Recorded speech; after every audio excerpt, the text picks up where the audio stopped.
Good evening. This is Maestro with the Dawn of War 2 Retribution Elite Modcast. Today, we've got a full series of a faction war held between the Space Marines and the Eldar. This first game will be on Estia Province.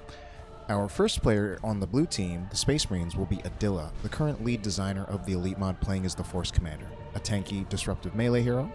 His first teammate is going to be the Tenso, playing as the Tech Marine, a shooty, ranged commander with a gun for every occasion and supporting vehicles with repairs. And finally, on the Space Marine team will be Val, playing as the Apothecary, a healing commander. Their opponents, we're going to have a bunch of Eldar. It's going to be Inekura, playing as the Eldar Warlock, melee hero who can also kit out into spellcasting. We're going to have another Warlock being played by OceansAteAlaska.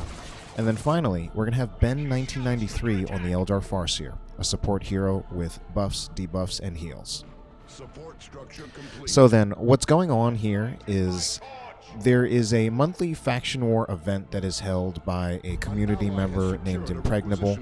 And the format of this is that they're actually played as best of 5 series. However, not all games from the best of 5 series are always cast. Sometimes just one good game is cherry-picked from the entire series, and sometimes these games don't always follow the kind of accepted conventions for castable games in terms of game length and how close they are.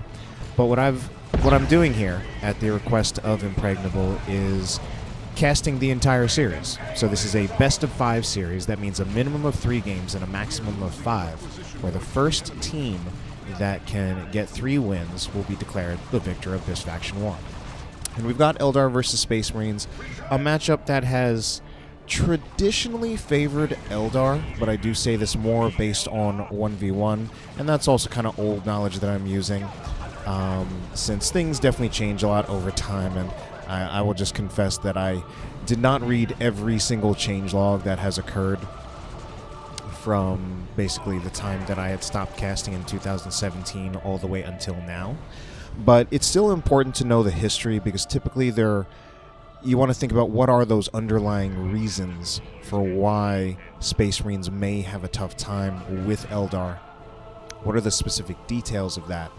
And some of those underlying reasons definitely haven't changed. So one of the things that is sometimes potentially difficult for Space Marines is the Rangers coming out of... Right now we have 2 Eldar players with Rangers, and those Rangers are something that are particularly effective against Scouts, since Scouts are not exactly tanky, but they can be bled pretty fast by Ranger squads, which results in either Rangers being sent off the field or bleeding requisition for their reinforcement costs. Howling Banshees are going to chase in right here. We do have a squad of Scouts with shotguns, but it looks like it had already been used, so he was trying to kite the Banshees, was pushed all the way back to his generator farm. Couldn't quite scare off the Banshees until, well, I guess finally right now. We're going to hear the Iron Halo, purchased for the Force Commander from Adila, going to give him basically a 500-point shield at this point in the game, currently with no other upgrades on the Force Commander. Warlock is going to be actually in, well, not necessarily in range stance, but even if he's in melee stance, just when he's sitting here in cover, he will use his ranged attack. Scouts will be scared off, lost 2 of their models, and here is a Guardian weapon team that has been set up. Assault Marines are going to jump in. So that is, that's an obvious counter to the Guardian weapon team. Grenade will also go in, does knock down an Assault Marine model. Unfortunately, although there was a second Guardian weapon team from Inekura, it was not out on the field, and now that also just gave the Assault Marines time to regenerate their energy so that they could actually just jump on the second Guardian weapon team as well. And one of the ways that Eldar deals with Assault Marines is with a double Guardian weapon team build, and you layer the firing arcs so that if an Assault Marine squad jumps on one of your Guardian weapon teams, it will be jumping right into the firing arc of another one. So heal goes off on these Scouts. Scouts get the decap. They were pretty close to losing models from those Ranger squads. I'm going to say one more shot and they would have lost a model, but the heal from the Apothecary was there to prevent that from happening. Space Marines attempting to bash generators, even using the For the Emperor Global to damage boost the Tactical Marines. But I think at this point, with the approach by the Howling Banshees and the support of the Guardian Weapon Team, that's just going to have to be a retreat. We even see, oh no, this squad of Tactical Marines kind of in trouble. Can the Howling Banshees catch up? I don't think they can. But they did lose 2 models trying to commit to that generator bash. Ultimately did not even take a single generator, only got half of one. Meanwhile, over here, we have a full-on suppression build for the Tenso. And part of what's going on here is we see both Val and Adila getting the Assault Marines, and that is very traditional because both the Assault Marines, well, both the Force Commander and the Apothecary synergize with the Assault Marines. In the Force Commander's case, the Assault Marines can jump in, the Force Commander can follow in after them, provide disruption for them, also provide damage boost for them. In the Apothecary's case, once Assault Marines start to get low on health, oh no, Devastating Marine Squad in trouble. The Apothecary can heal them up to keep them in the fight a lot longer than they would otherwise. Tech Marine, on the other hand, has no inherent synergy with the Assault Marines. It's not that Assault Marines are bad with the Tech Marine, but again, he doesn't really empower them in any way. Ooh, this retreat's going to be kind of scary. Unfortunately, Banshees kind of just stopped there. Possibly unintentional for Ben 1993. I was worried there that the Devastating Marine Squads actually could have gone down, but they do get out of there alive. Double cap for the Eldar players, 2-1. Victory is actually very even, though. Assault Marine's going to jump in. But this time, we're seeing that they jump right into the firing arc of the other Guardian Weapon Team. And before they can wait and regenerate any energy, the approach from the Howling Banshees is there. Just puts way too much threat on the Assault Marines, and they have to go. Grenade goes in, actually nearly wipes the Howling Banshees. Can they be wiped? They can be wiped. Actually, really well played by, I actually don't even know who did that. It was just one of our Space Marine players. Probably Adila. Yeah, it had to be Adila in that case, based on our chat response. Squad of scouts here with no upgrades whatsoever, except for, actually, sorry, they are infiltrated. But no shotgun, no scout sergeant. Both of those a little bit more surprising than going for this upgrade. So that basically means Val really has very few intentions of using that squad for combat. Let's take a look and see what upgrades are going in for these heroes. Adila still just rocking that Iron Halo, which I had pointed out before. The Tenso, nothing yet. Val getting the customized Stormbolter to allow the Apothecary to contribute in range combat. Not a bad choice. Ooh, look at this infiltration. That must be a Warlock with the Cloak of Shadows somewhere. No, sorry, that was actually the Ranger with the Hollow Field. So generators going down here. Assault Marines jump in. Dire Avenger is a little out of place, but not really being threatened at the moment. Grenade's going to go in. It's definitely going... Oh, attempted to put it on the Devastator Marine Squad, but the Devastator Marine Squad was not fully set up. Tactical Marines just kind of chilling right here in a huge amount of trouble. And oh, I see. They were actually upgrading to Stern Guard veterans, but that's not a good position to upgrade. Oh my, that's a huge amount of trouble that they would be in right there. Farseer, meanwhile, we're seeing some upgrades from her. Spirit Stones. Healing ability for the Farseer in an area around her. Good with Howling Banshees. And I think these Tactical Marines here, they're just going to get overwhelmed. This is not a good fight for Adila. He wants to get out of here. And grenades are going to completely whiff. Force Commander's still in here, and he actually can do something. But right now he's just taking range fire from the Dire Avengers. Yeah, he needs to move in kind of a bit closer to them. Starting to threaten them a little bit, but he's not going to put too much threat on them. Not just with his starting chainsword. He doesn't do that much damage with it. I think it's 39 DPS melee. Ooh, backcapping scouts in a bit of trouble. They do get the... They actually... Sorry, they don't... No, they do get... They get the full cap. Anyway, scouts over here throwing in another grenade. They do get a grenade on one of the Guardian Weapons teams. Gonna scare it off. And we're seeing a Dark Reaper purchase come out from OceansAteAlaska. That's definitely a unit that could potentially pose a threat to Space Marines as a power armor race. Dark Reapers can be very, very threatening. But man, look at the effect of those Vengeance rounds and the disruption from that Whirlwind. So that Whirlwind is here for the Tenso.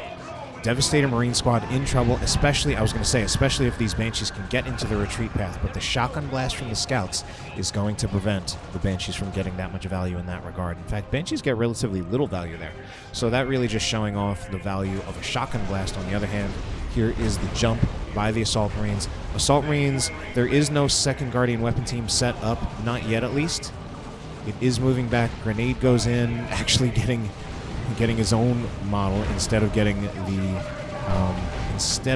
Assault Marines. We have 2 squads of Guardian weapon teams, but they have been approached by the Assault Marines. Assault Marines in quite a bit of trouble, though. Grenade's going to go in. Is that going to be it?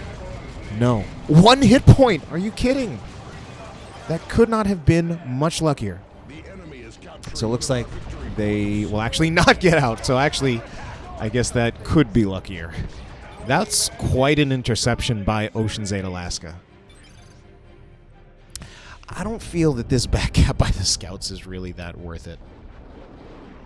Meanwhile, I'm hearing a bunch of Dark Reaper shots going in here, as well as a Ranger shot going in, actually kind of sharing the sound effect with the Dark Reaper.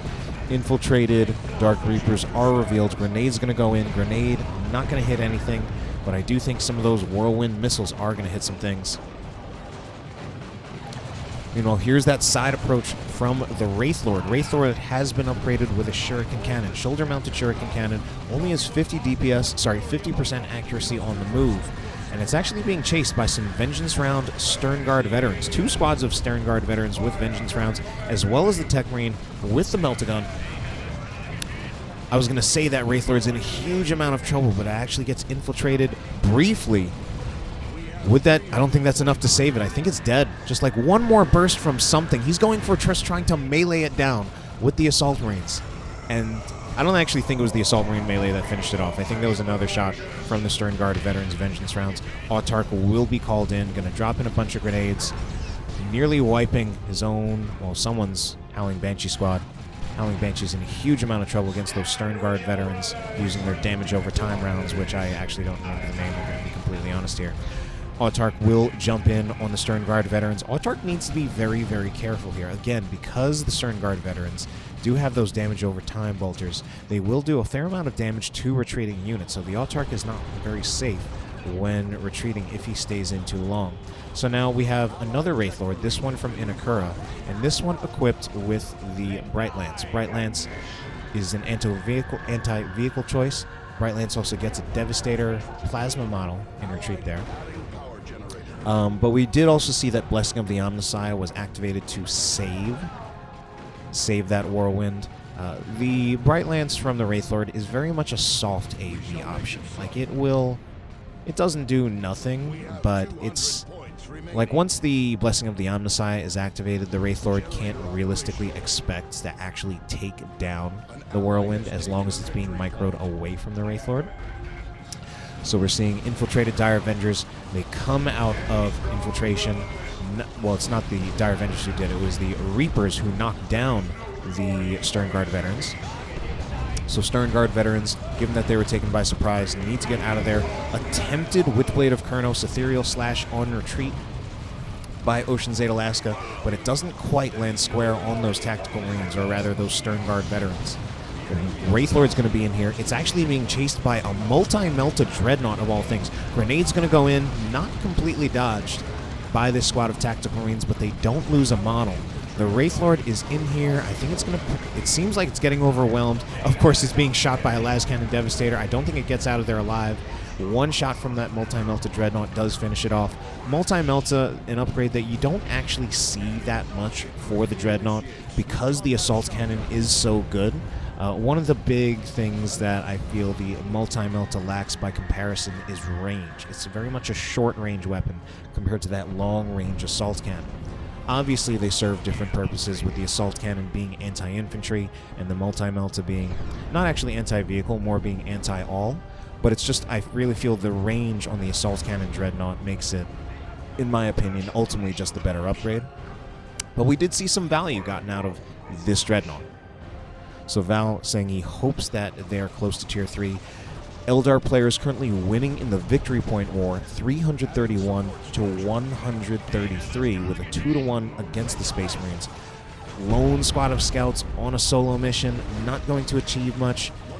They do lose a model there.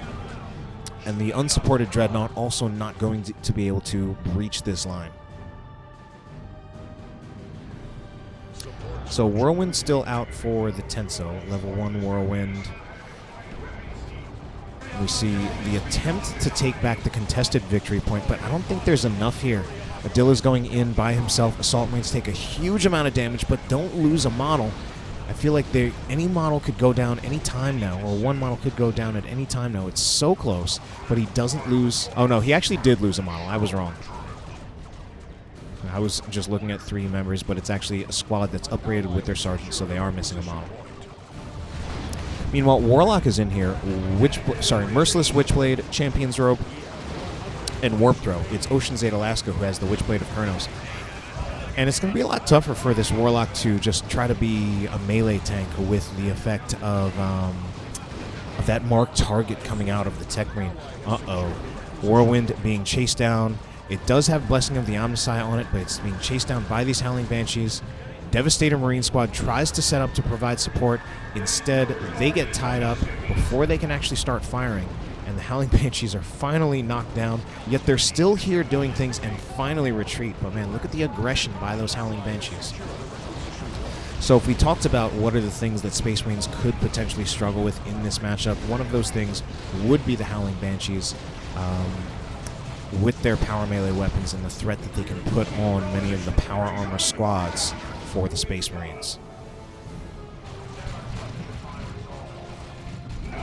Meanwhile, Squad of Stern Guard veterans should win handily against the Dire Avengers. That's why they try to get in the webway. Of course, we've got the visual bug, where they do not completely look like they're in the webway. Stern Guard veterans, I believe they have, and they shall know no fear active, but that's going to run out soon. And they're just overwhelmed by the double Dire Avengers as well as the Howling Banshees again. Are we going to see Grenade in retreat? There is the attempt. What is this one too? Oh, actually a big swing and a miss on that one. Another barrage goes in from the Dark Reapers. That one not seeming to really connect, but Dark Reapers nevertheless going to do a lot of damage to those scouts. Stern Guard veteran team also in a huge amount of trouble. So we're seeing some of that range superiority coming out of the Eldar with their double Dark Reapers. Avatar going to be out on the field for OceansAteAlaska. And these Vengeance Rounds Devastators just laying into the Howling Banshees. We're going to see an attempted back cap by a squad of scouts. Is this going to be... Okay, it's going to be Terminators. Okay, Terminators can definitely get a decap here at the very least, but they do need to be careful. Terminators are also a unit that is definitely very, very vulnerable to Howling Banshees. And at this point in the game, any squads of Howling Banshees still around are going to be leveled up. So we've got level 3 Howling Banshee squads from both OceansAteAlaska and Ben 1993. Psychic Storm from Ben. I actually don't know why well, I guess he tried to finish the cap with the Apothecary, but it was really the Terminators who stood a better chance of actually finishing the cap. But Terminators are now in quite a bit of trouble. But we're also seeing some miss micro by OceansAteAlaska. He infiltrated the Banshees, but then they stopped chasing the Terminators. Terminators are going to need support because Banshees are chasing after them, will do a massive amount of damage to the Terminators.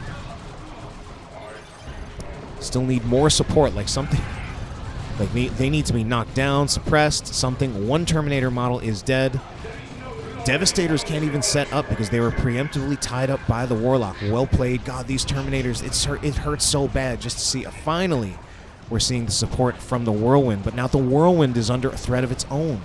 So we're just seeing squads of Howling Banshees push back entire Space Marine... Well, maybe not entire Space Marine armies. I think I exaggerated there. All right, Whirlwind gets chased back. Eldar, Warlock going to be in trouble. So Warlock does go down. Small victory for the Space Marines at the moment as they are pushed back into their base. Overextension from OceansAteAlaska. Stern Guard veterans lucky not to eat a grenade in that case. Get out with all 4 models. If they had been hit with a grenade at that low health, they could have lost probably at least 1 model, if not 2, and possibly even 3. What is the Apothecary doing? Immediately brought back to life, but man, that was a big oof from Val in that one. Meanwhile, Dark Reapers are going to take back the contested victory point. They have their aspect of the Reaper, increasing their range damage and their speed.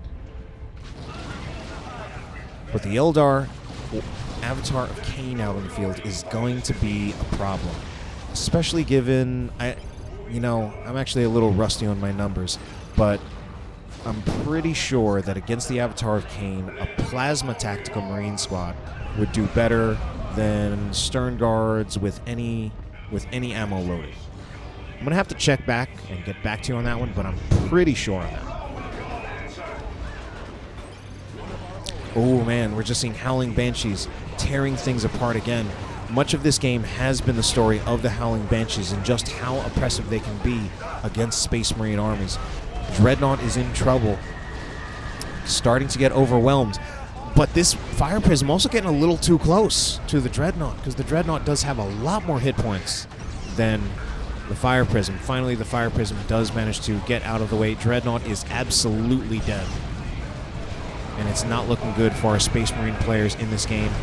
Vanguard veterans are going to jump in, but an Eldritch Storm behind them is going to cripple all of the support behind them with one squad of... Is that Stern Guard veteran squad going to die? Alright, yes, Stern Guards go down. Infiltrated Avatar. You don't see that every day, and that's quite a sight to see. Infiltrated Avatar throwing down a Wailing Doom, knocks down a Devastator Marine, but doesn't actually do a whole lot of damage, but possibly setting up for the follow-up from these Dire Avengers. 2-1 for the Space Marines. Against all odds. Grenade goes in, not quite reacted to. So Grenade's just kind of eaten there. And the Avatar's just in here, not really properly countered at the moment. No sort of really high damage against super heavy infantry armor for the Space Marine players at the moment. Las Cannon Predator is actually pretty good. It doesn't do any bonus damage, but it does do full damage to the Avatar, so in that respect it's not bad. Although it's not on the super high end either.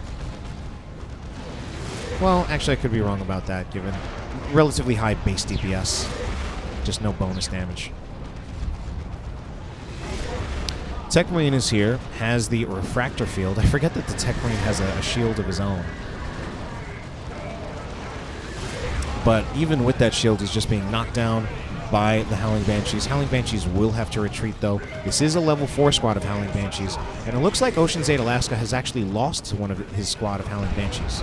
But we're now going to see Seer Council out to replace those Howling Banshees. Seer Council very much serve a similar purpose to the Howling Banshees, although they don't have the control of Warshout, but they're just a high damage power melee squad. So Seer Council are going to approach. Wailing Doom on the Devastators, but also on the Seer Council. OceansAteAlaska apologizing to Inekura for that. Kind of unintentional. If anything, I feel like Inekura should have seen the Wailing Doom going down and then microed his Seer Council out of there. But it looks like this first game in this series, just about going to come to a close, and Eldar Players also commenting on the effectiveness of the Dark Reapers in this matchup against the Space Marines, just shredding Space Marine units. And I do see some caps and decaps, but Tenso is already calling GG, and it looks like that's going to be game 1 going in favor of the Eldar. So Eldar are going to take game 1 in this series, but it's not over. There's still at least 2 more games left, and possibly 4. So let's move on to game 2. Alright, game number 2 of this Faction War series is going to take place on Angstrom Heights. Our Space Marine players, we've got a few commander swaps. Val this time is going to be playing as the Force Commander, tanky disruptive melee hero. Adila this time going to be switching over to the Apothecary, healing commander with heals. And finally, Tenso is going to be subbing out, and in his place is going to be Redbeard playing as the Tech Marine, shooty ranged commander with a gun for every occasion. Their opponents, we've got Ben 1993 again on the Eldar. This time going to be playing as the Warp Spider Exarch, teleporting ranged commander. Inekura will be playing as the Eldar Farseer this time, support, healing, and buffing commander. And finally, we've got OceansAteAlaska reprising his role as the Warlock, who can be either a melee tank or a spellcaster, depending on how you kit him out. So, Angstrom Heights, this is a map that I have never played on in my life and also never cast in my life. Made by Swift at some point, not a stock Retribution map. We are going to see some Dire Avengers, some Howling Banshees. They are trying to get into melee, but they were kind of getting stuck around all these different things in their way. This structure in the middle is very interesting. Howling Banshees get into melee, but there are so many different Space Marine units that are going to be putting damage into them that they're starting to lose hit points anyway. Meanwhile, the Dire Avengers have not really been threatened at the moment. 4 Howling Banshee models go down, and now the Tactical Marines are going to start approaching the Dire Avengers. But what was that from the Force Commander? Val even pressing F to pay respects to himself in that particular occasion. Not quite sure what happened there. So fight over this bottom area is interesting. What is there to fight over here? There is a contested requisition point. I mean, I guess this is the path to the power farm. It reminds me a little bit of the map. Wow, I'm actually blanking out on the name of the map. So, let's just forget that train of thought entirely. Let's focus on these scouts in cover, getting out of cover, attempting to throw a grenade, staying here in a range fight against 2 squads of Dire Avengers, lose a model for it. Even though getting an extra scout squad gives you another bolter, getting the sergeant gives you an extra bolter and makes them do a little bit more damage as well as makes them tankier, they still can't really fight head-to-head against, certainly not 2 squads of Dire Avengers. Even with that extra bolter, scouts are going to do about 20 DPS piercing with their bolters. That's overall for the whole squad. Even a stock Dire Avenger squad out of the gate does something like, I want to say like 43. I'll have to check up on that one, but it's definitely close. It's definitely in that range. So even just a single squad of Dire Avengers will pretty significantly outshoot a single squad of scouts, and especially if you have 2 of them, that's a winning fight for the Dire Avengers. Meanwhile, oh man, the approach by triple Howling Banshees. But here is, look at that. Those are purification vials, and the Howling Banshees are actually taking so much damage from those purification vials. So we're seeing a potential answer there from the Apothecary to deal with those Howling Banshees, especially with 2 squads. In that case, it was even 3 squads of Howling Banshees, because Inekura has 2. Not actually that common, especially. It's going to be rather troublesome if he does bleed like that, the way he just did in that engagement. Even though double Howling Banshees can be very, very scary, it is rare because of the bleed potential that it can have. And I mean the bleed potential on the Eldar player who is choosing to field them. So to try to mitigate that, Inekura does have the Spirit Stones so that he can attempt to heal the Howling Banshees. But one of the problems in that fight was that the Spirit Stones, or rather the Spiritual Rights ability, was forced out early because he needed to use it just on himself to heal the Farseer, and it never actually got any value for healing the Howling Banshees. Meanwhile, up here we're going to see more these solo scouts. Like these scouts that are just kind of up forward by themselves have been very, very curious to me. And if anything, it feels like Redbeard is in a position where he could get pincered. Redbeard rocking a double Tactical Marine build. Grenade goes in. Raw grenade does not hit from the Dire Avengers, but a grenade from the scouts does hit.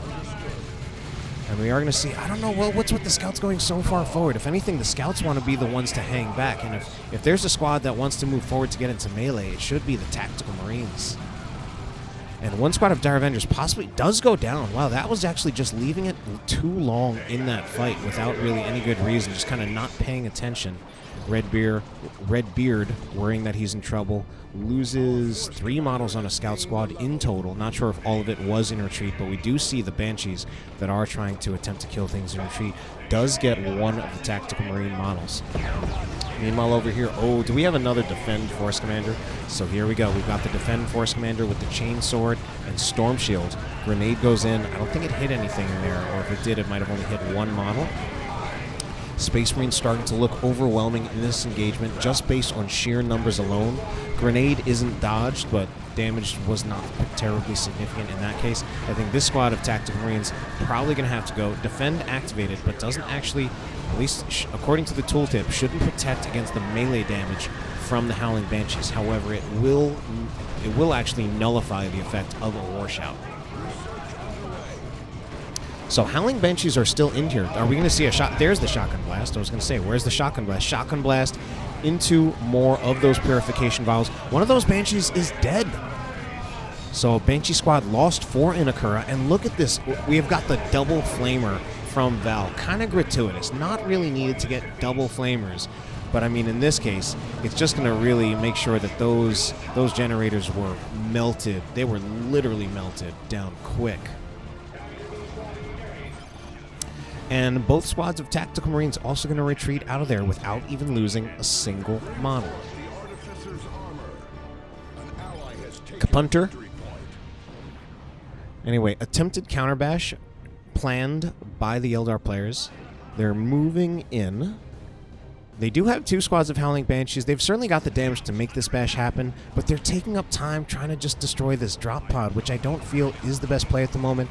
And these Dire Avengers are also positioned so far back behind these energy shields. Could they not have put up a new energy shield? Because I'm not sure how much of a generator bash they're really achieving here. They're only targeting the node, and the response from the Space Marines is already here. Attempted dodge on the grenade, partially successful. We're seeing the effectiveness once again of that Defend Force Commander, that 50% reduction to range damage. And here we go in full-on support build like I saw in that game on Graysark City with the Sacred Standard. Assault Marines jump in, but they jump in with only half hit points, lose a model in that engagement. But here are the Purification Vials again, absolutely destroying those Howling Banshees. And this squad of Rangers is dead too. And that actually, there was no counter generator bash there pretty much at all. Took down 55 or 60% of a node. Not even a single generator taken down.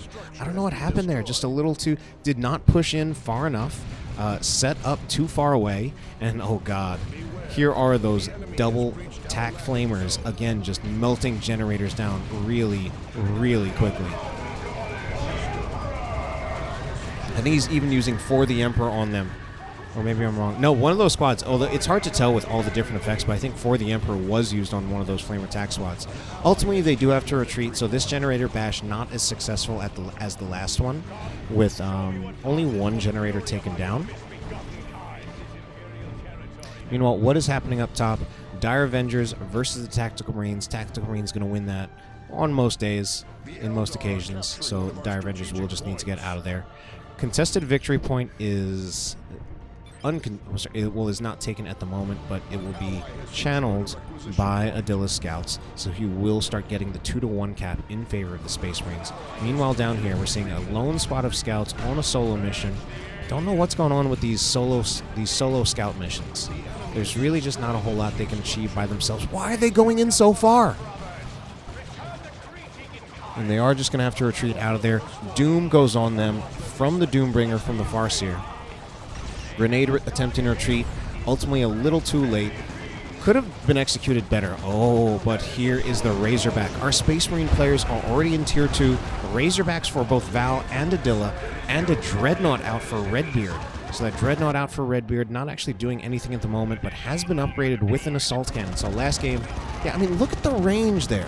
Look at the range there of the Assault Cannon. That's why, although we did see the multi-melted Dreadnought get value in that last game, the range of the Assault Cannon Dreadnought just makes it so safe by comparison. It can do so much damage from such a long distance. Warp Spider squad called in. Meanwhile, over here, we're going to see another generator bash with the power of that Razorback, allowing these double flame attacks from Val, able to quickly move up top. Here is a flank on the Guardian Weapon Team. Guardian Weapon Team having a lot of trouble getting stuff done because it'll be set up to deal with one vehicle, but then get flanked by another.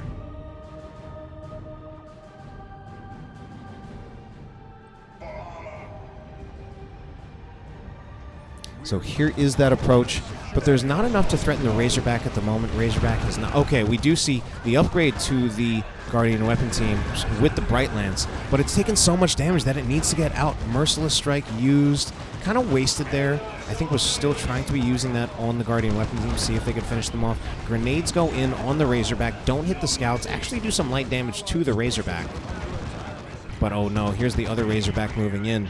They just haven't been able to deal with these Space Marine vehicles. And guess what's coming out of the Razorback? The double flame attacks. Gonna be, I think this is another full bash.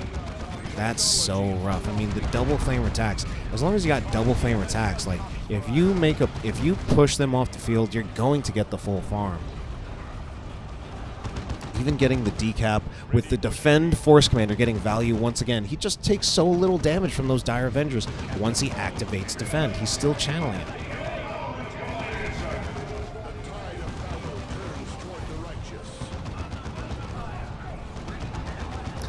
Bright Lance will be set up, possibly takes one shot, does not even target the Razorback. Razorback managed to get out of the firing arc. And we are seeing a Wraithlord over here. Wraithlord, no shoulder-mounted weapon yet. Gonna get a few strikes on these Assault Marines in retreat. Assault Marines upgrading with the Thunder and Lightning to get the Melt-A-Bomb to deal with the Wraithlord, who is upgrading to get a Bright Lance. Bright Lance, kind of a soft anti-vehicle option for the Wraithlord. It does at least put some threat on the Razorback. It's not going to be enough to kill it without a lot of other things added onto it, but it at least makes it so that the Razorbacks don't quite get the level of free reign that they've been having for the past few minutes. Scouts are under attack up top. It looks like double Warp Spiders throw Haywires, but they aren't able to get it. Well, I mean, they got the Haywires on because those are 100% guaranteed, but the follow-up from the Guardian Weapon Team, not there because the Razorback had already gotten so close to the Guardian Weapon Team, and that Razorback is just going to be healed up to full. Meanwhile, here's the effect of the Dreadnought, upgraded with the Dark Age of technology to give it more health as well as increase the inspiration bonuses that it gives to allied units. Gets a kill there, so that's going to be powerful inspiration bonuses for these tactical Marines. Is that going to be the Howling Banshees killed in retreat? Oh my god, it is! Just so much damage coming out of that Assault Cannon Dreadnought. We're just really seeing the value that it can have. So here is the Wraithlord. I think the Wraithlord's a bit overwhelmed. Well, as long as they're only flame attacks here. Oh, it's actually chunking some of those tactical Marines. Probably going to start killing a few models. One tac model goes down, but here is a squad of Terminators. And right now, the Terminators are not particularly well countered, and that's actually going to be the end of Game 2. So Game 2 going over to the Space Marines, but we're not done yet. We've got at least 2 more games coming up, so stick around and get ready for Game 3. Alright then, game number 3 in our faction war between the Space Marines and the Eldar will continue on the White Walls of Calderis. We've got all of our Space Marine players returning, and looks like they're going to reprise their roles. Val on the Force Commander again, tanky disruptive melee hero. Redbeard going to be playing as the Tech Marine yet again, a shooty range commander with a gun for every occasion. And finally, Adila, getting a lot of value out of those Purification Vials, playing as the Apothecary yet again. On the Eldar side, we're going to have a full complement of Warlocks. Warlock is a melee commander who can become a melee tank or a spellcaster, and it's first going to be OceansAteAlaska, followed by Inekura, and then finally Ben 1993. Adding support structure. So then, it's actually very interesting to see this map. This map is such a huge throwback. This was one of the... this was actually a stock map, at least with Retribution and possibly earlier. And I remember, you know, way back in, even before Elite Mod, playing in Vanilla and playing even like 3v3 like match-made games on this map. It's just such a throwback. But I think it was often... It was kind of phased out and people wanted to play on it less because I think it was actually a much maligned map. I like it, at least in the sense of the history of the game. It's like, whoa, yeah, this map exists. I totally forgot that. Apothecary in trouble here. But I think there have been some problems with it that people didn't like. The entrances, or exits to bases rather, are kind of closed off, and it is possible that you can actually kind of get trapped in your base if your opponent is able to push far enough, which is less likely on many other maps. It does have also a rather interesting setup in the middle with this big garrison, kind of similar to Desert Showdown, the 2v2 map.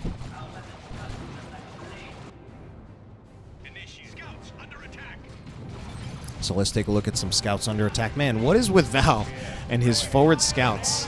So far ahead, and here they're in a lot of trouble. Probably just going to retreat soon, but might lose a model from the Howling Banshees unless they can turn it around.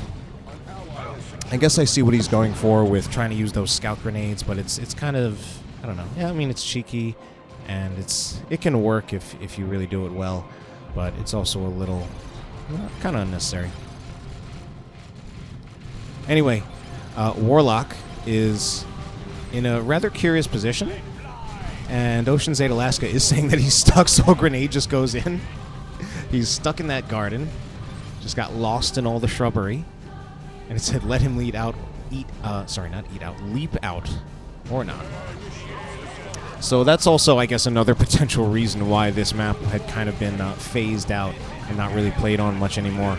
Howling Banshees attempted to approach, but they didn't have their aspect of strength, and they were approaching three squads of Tactical Marines. They just got focused down way too much at that point.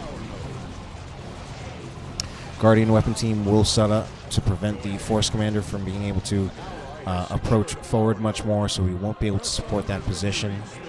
Tactical Marines, I think they're actually in a little bit of trouble here. I don't quite like the positioning of Adila's forces here. The Tactical Marines bunched up on the side over there means just once they're approached by the Howling Banshees, they pretty much just have to retreat, and the Scouts are just going to lose heavily to the Dire Avengers, and there was another squad of Howling Banshees to deal with them. In fact, look at OceansAteAlaska's build.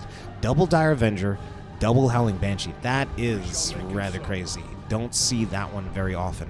Assault Marine's going to come out for both Val and Adila again, so again we're seeing getting those Assault Marines because they do have that synergy with those two commanders. Redbeard instead with a double tack build. No Assault Marines, at least not yet. We'll see what he gets as his fourth unit or squad. So significant VP lead for Space Marine players at the moment.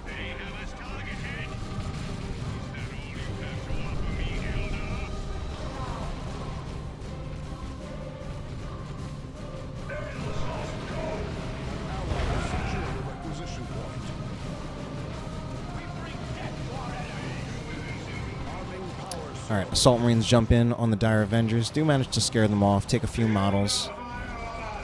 But I don't see the value in pushing forward any more than that. I mean, he jumps in with the Assault Marines. Here is another set of Purification Vials, this time a little bit better respected by OceansAteAlaska. The only problem is that the Purification Vials are still actually kind of serving a purpose there. They served a zoning purpose. So this time, OceansAteAlaska was smart enough not to just stand in the Purification Vials, but as he just walked back, he was just taking a lot of range fire from all of those, from the Tactical Marines and the Scouts, and they just lost so much health that way instead. So Purification Vials, we're learning, are pretty OP.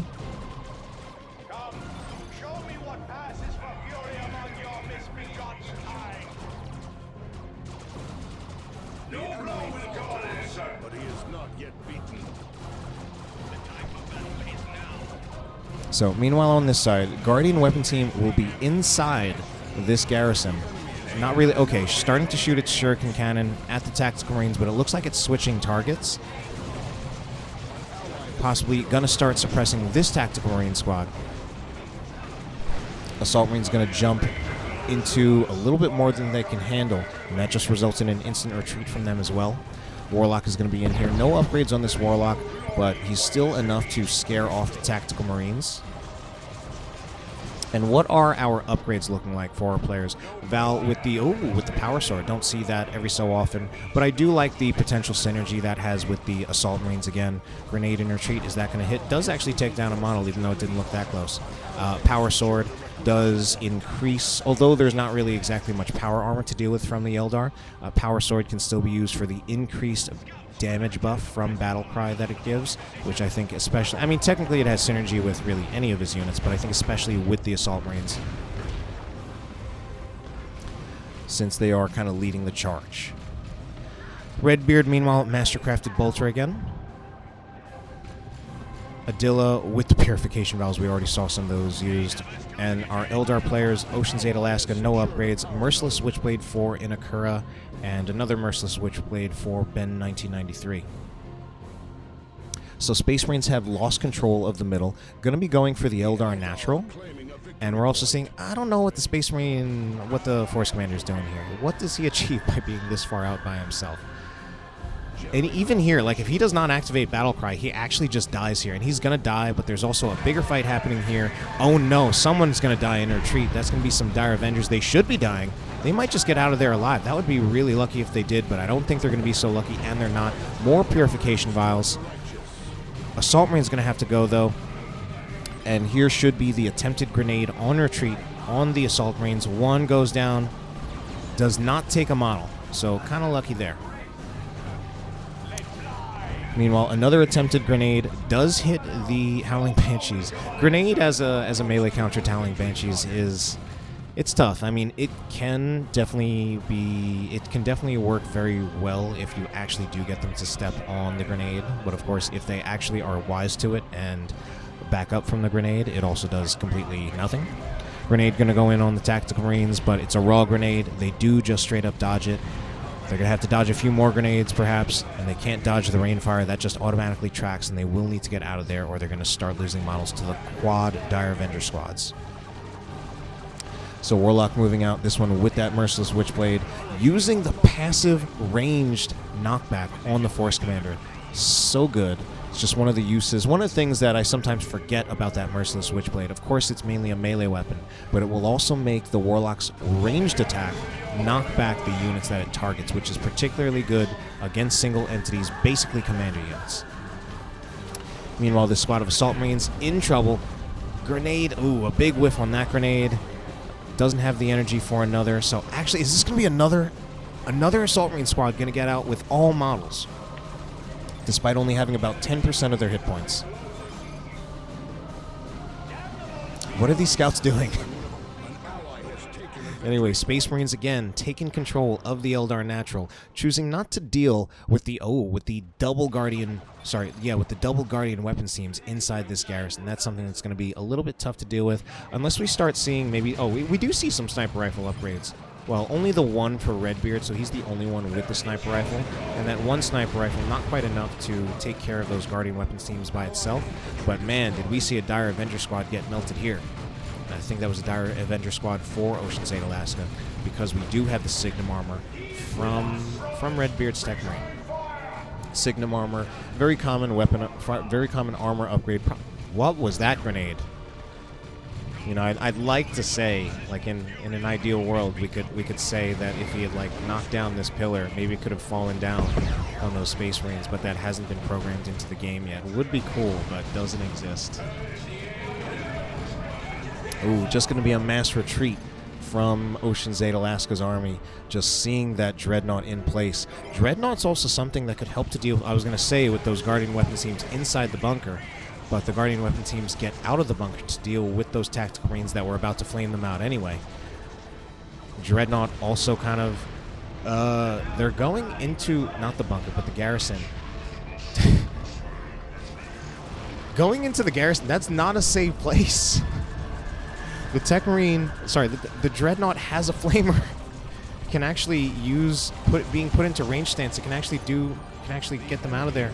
And now we're seeing scouts start to approach. They've got a grenade. Grenade's going to be used, put right at the door. And the trick for that is that if they try to get out, they'll just be stepping right square onto the grenade. This is going to be both Guardian weapon teams going down. Whew. That was rough. So Eldar trying to take back their natural victory point. Victory points are pretty even, but I mean, look at the losses. Inekura only has a squad of Howling Banshees left after he lost all of those Guardian weapon teams. Grenades in retreat, attempting to kill Dire Avengers. Ooh, so close to actually taking out the entire squad. Basically one grenade hit, but the other one was pretty much a miss. Only one model left. More. Now we're seeing the generator bashing in this game going to be very, very oppressive. Press on to victory, Space Marines.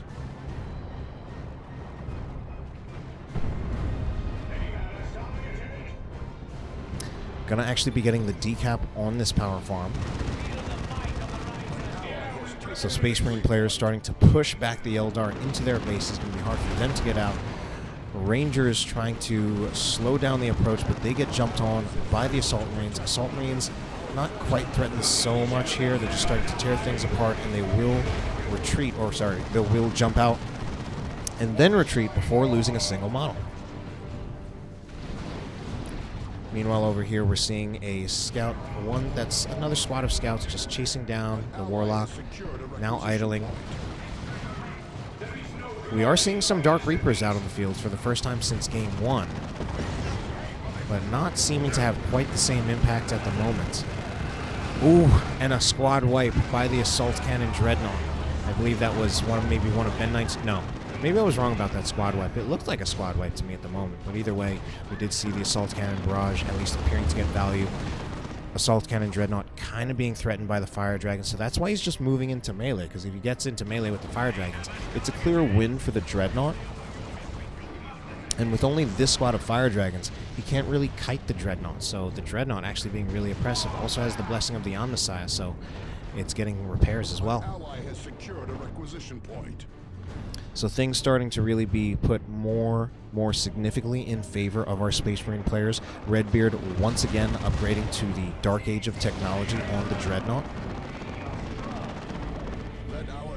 And that's actually going to be the concede, being pushed so far back into base, not being able to deal with these vehicles. So we're seeing, although I talked about some of the things that the Space Marines can struggle with, we're starting to see the power of the Space Marine vehicles against the Eldar.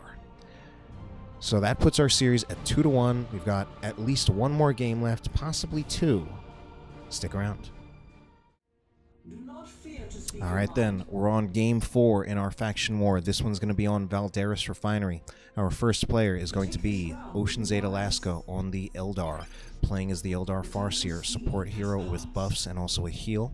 And it's actually going to be a trio of Farseers featuring our same players from the last games. We've got Ben 1993 and Inekura.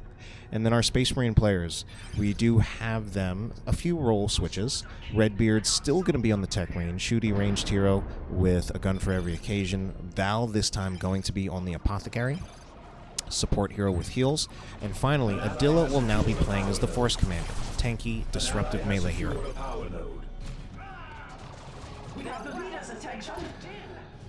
So then, potentially the last game, and although the Eldar got off to a strong start in Game 1, it's really been all Space Marines all the time for the past 2 games.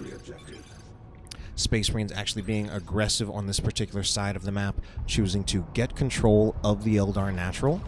And we're seeing that decap on the Eldar Natural. Does not attempt a full cap, decides to just back off, potentially taking too much damage. And we're seeing this Force Commander just kind of parked out here, right outside of the base. I don't know what's going on here. And it looks like this is OceansAteAlaska, a little afraid to leave. I mean, part of that is because he's kind of being doubled, but here is the support from... Actually, yes, from Ben 1993. So I think with that support, he needs to try to make a play to move out forward. And one of those starting plays is going to have to be on the Apothecary, who is low on hit points. Going in way too far. And the flank then also from, well, still from Ben 1993, going to be able to scare off the scouts. And this leaves just about half of the Space Marine army that we had seen here. Tactical Marines going to be knocked down by the Howling Banshees, but Howling Banshees have to get off, so it's just going to be the range fire from the Dire Avengers. Will that range fire from the Dire Avengers win out? Tactical Marines in a lot of trouble. 2 squads of Dire Avengers need to retreat, but so do the Tactical Marines. And now I think the scouts are probably going to have to go very soon too.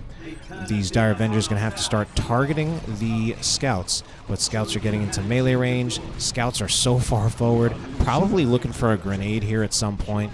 Just because when you're that close, yeah, a grenade was almost attempted, but then canceled. And at this point, I think the scouts just need to go. This has actually been a very strange game on this particular side of the map, so let's take a look at somewhere else in the map. We're going to see a single scout squad from Val in the middle with their upgraded with their sergeant. In fact, Val has a very, very interesting build with triple scouts. Now, in 1v1, I would not be surprised to see triple scouts, but in 3v3, I'm extremely surprised to see triple scouts. I mean, sometimes you even see Space Marine players not even bothering with 2 scouts in 3v3 games, even though in 1v1 games, 2 scouts is incredibly standard. We do see Adila with the double scout, but Val with the triple, that is really, really strange. I mean, with the triple scouts, obviously a lot of retreat killing potential with those grenades, and when they're also bundled together, that does somewhat overcome their rather low DPS. We're also going to see if there are going to be weapon upgrades. Most likely, with this many scouts, I feel like I feel like you're going to want to get some kind of weapon upgrades at some point. Right now, not choosing to get them. Another grenade goes in. Grenades are raw, though, so they're not actually hitting anything, not getting any value, not set up in any way. Meanwhile, on this side, Guardian Weapon Team is going to allow OceansAteAlaska to keep control of the victory point at the moment, the natural victory point for the Eldar. And we saw almost an attempted decap by these Howling Banshees from Ben 1993 on the Space Marine natural victory point. So here is a sniper scout from Redbeard. Still no weapon upgrades for the scouts from Val, which is curious in my opinion, whereas Adila's got a shotgun on one. Infiltrated scout's going to be attempting something, most likely attempting a grenade on the Guardian Weapon Team. The only problem is if he uses both grenades. He uses both grenades. That could wipe the squad. It does. That's just a full wipe on the squad. I was going to say, could wipe the squad, but then he wouldn't have a shotgun blast ready for the Howling Banshees. But at the moment, OceansAteAlaska not choosing to be too aggressive. So double Rangers for Inekura. That was something that we did see was effective in Game 1, the use of the Rangers against all those scouts. I would think that would be particularly effective against Val. Even though Val is the apothecary and he could give like one squad of scouts a heal, I just feel at some point the Rangers are just going to be able to do enough damage that that one heal won't matter too much. And here is, okay, now we're seeing upgrades, weapon upgrades for Val. So he's actually chosen to get shotguns on all of them. And this is going to make it extremely hard for any Howling Banshees that come near these scouts to really do anything.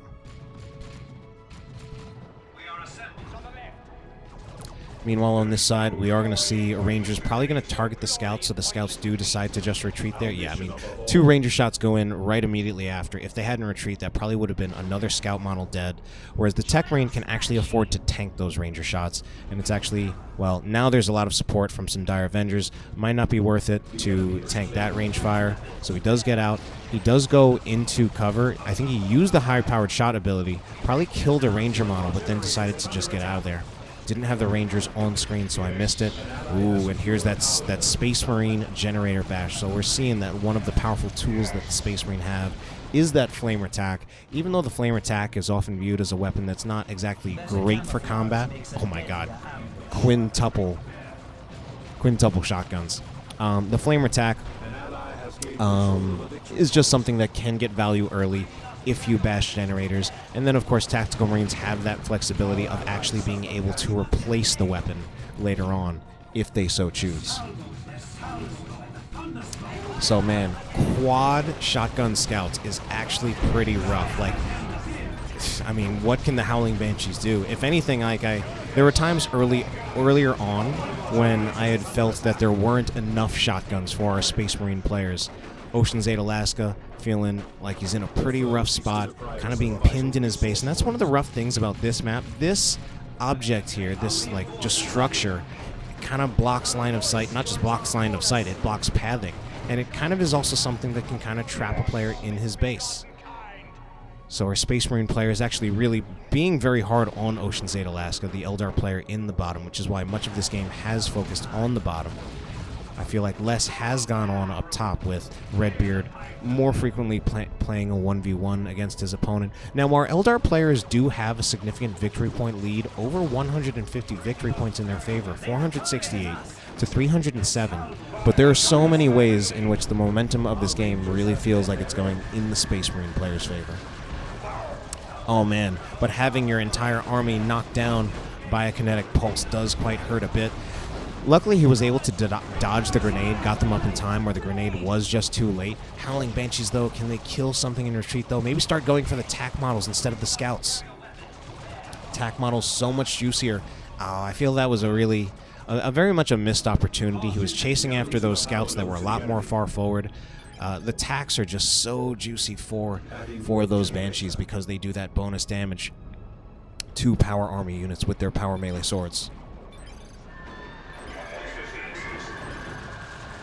So our Eldar players sounding flustered, not sure what to get. Tier 2 for many players, and again that Dreadnought from Redbeard. Redbeard has very frequently been doing this, where he gets a pretty power light Tier 1 with getting the double tax. It does get a few upgrades though on some of his squads. He's able to get to tier 2 pretty fast, and then he goes for the Dreadnought. Not the Razorback, he wants the Dreadnought. OceansAteAlaska once again going to be pinned in his base. Look at all these shotguns, and those shotgun scouts, although the scouts need to get very close to do that, once they get in close, they will do a ton of damage. What is this? That's going to be a drop pod. I don't know about that drop pod here, not in this position. I think that's going to need to be like a retreat now before you actually start losing models in this, and we might still... No, well, not a grenade from this squad. This squad could still attempt a grenade on retreat. No, but the path is not there. Oh my, here is an Autarch on retreat. Can it kill a scout model? Doesn't quite hit the scouts right on. Really actually did not hit them very well at all. There's that healing jump from the Autarch. Heals up the Dire Avengers a little bit. But this Dire Avenger squad not quite behind the shield and taking a lot of damage. And has to retreat because of it. If only it had moved over just a little bit to be behind the shield. Meanwhile, Tactical Marines in a bit of trouble. They did have a Sergeant, and they had activated, and they show no fear, but it wasn't enough against the Howling Banshees. So our Eldar players starting to fight back. Falcon's going to come out on the field, and we're seeing 2 squads of Fire Dragons from Inekura. Because we do have this Assault Cannon Dreadnought, yet another Assault Cannon Dreadnought. And oh man, is this going to be rough to deal with. Just immediate retreat before any more bleed happens. One of those Farseers has obtained level 2. Oh man, Farseer is not exactly a whole lot of levels, although actually not a lot of our Space Marine heroes have a lot of levels either, aside from, I guess, this Force Commander. Going for that support Force Commander build again. Wow, this is now the 3rd time I've seen it. I thought it was so uncommon, and yet I'm seeing it left and right. Generator bash attempt by the scouts, who actually are great at bashing generators with all these shotguns. Just so much raw damage. Grenade, I don't think that's necessary. Yeah, actually, I don't know. What did the... Alright, maybe I'm wrong. Grenade was great. I'll just say that.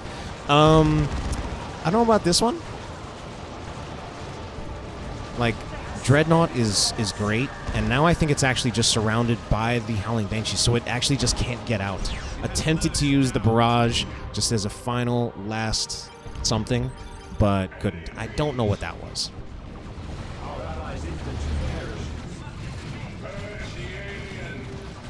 So Falcon is now out on the field. So, but it's already being targeted. Vengeance rounds from the Sternguard veterans, and it's already gone. Hunter Killer Missile, I think, went in as well, and that was rough. I kind of think he path blocked it with his own units. And it's a triple cap for our Space Marines, but that's not going to last long. We're also already seeing decaps by Eldar in the middle, as well as at the Space Marine Natural. But man, I feel like the Space Marines have practically lived on the Eldar Natural, and they have really been oppressing OceansAteAlaska here. Gonna be knocked down by that Whirlwind again. Oh no, Eldar try to come out of the Webway Gate, but there's not really enough of them. Apothecary with the armor of the Apothecarian. Also going to be using full auto there, but I'm not quite sure what he was targeting. I think it was one of the Fire Dragon models. Here's the flank coming in from who? From Ben 1993. Oh, but there's the defend ability. Defend just mitigating so much of that range damage coming out from these double Dire Avengers. That support Force Commander being so effective. It's actually just so good. God, these scouts is... Oh, Inekura is saying that his hero is stuck. Everybody's blaming Adila. And this is looking like this might be the end of the series in favor of the Space Marines. This has been rough.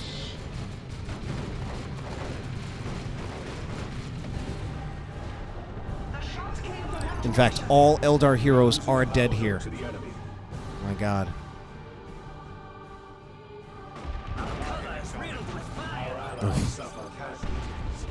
Ranger goes down. Victory points now really starting to tick in the Space Marine players' favor. 2-0, and surely they're going to be getting their natural at some point. Redbeard getting it. Fire Dragons laying into this Tactical Marine squad, doing quite a bit of damage. And I think at some point, Adila's forces, not Adila's, Redbeard's forces are going to be overwhelmed. Redbeard really doesn't have that much at the moment. But that's actually going to be it. That's going to be the end of the series, 3-1 in favor of the Space Marines, despite that strong start for the Eldar in Game 1. So that was the entire series. We'll be doing this again for a few others of some faction wars that took place in February. I hope you enjoyed it, and have a good night.